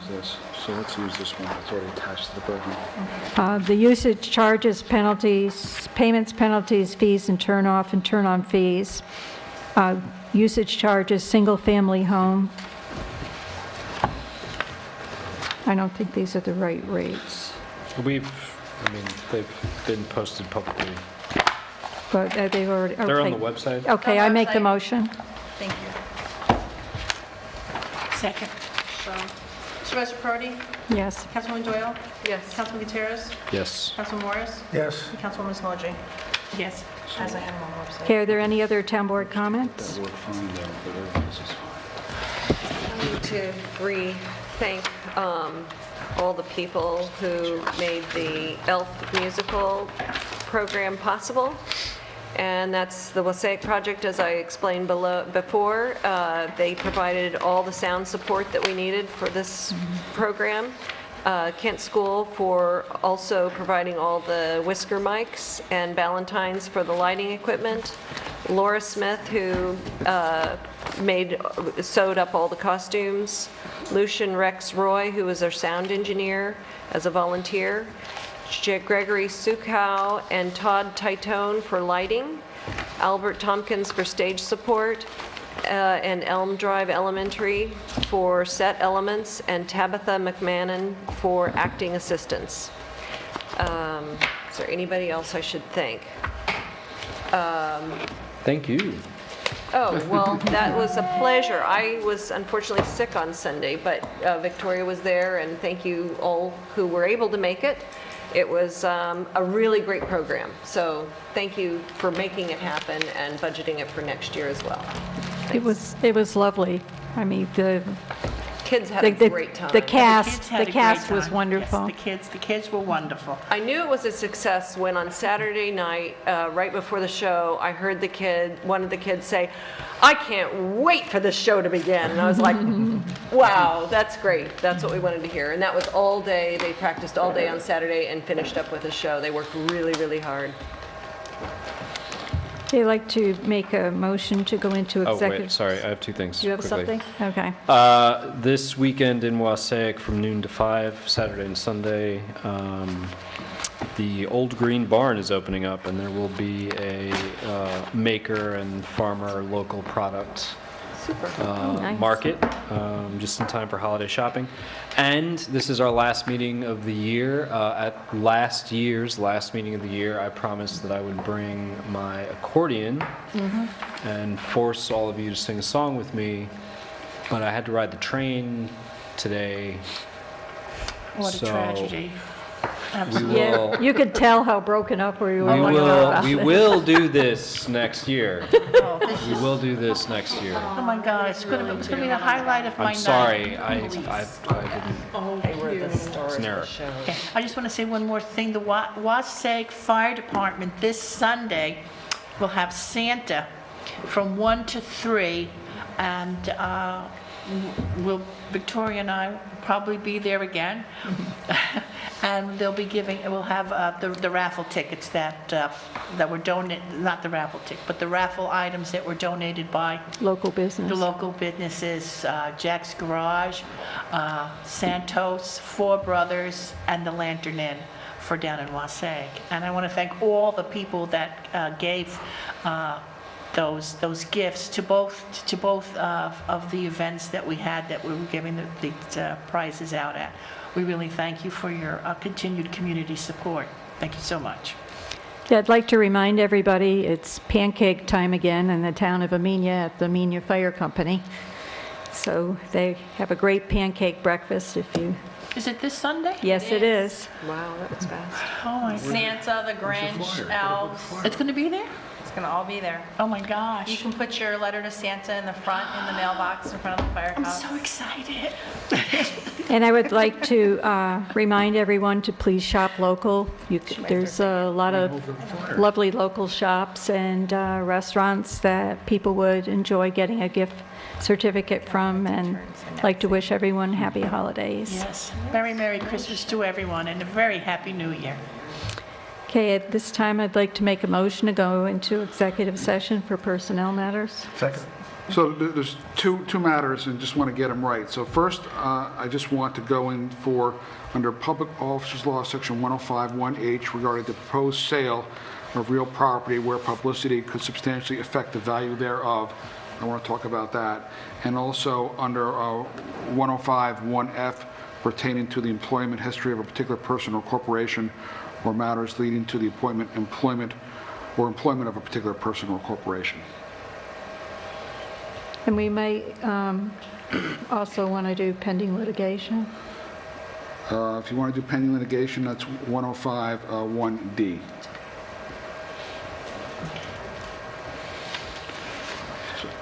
Oh, we, Do we have a second? Parody and Damien? Jim, you seconded it, right? Yes. Jim? Yeah. All in favor? Aye. Any opposed? And Councilwoman Doyle, you're volunteering to take the minutes? Will do. Okay. Oh, it has to be noted in the, I'm going to note her as my Okay.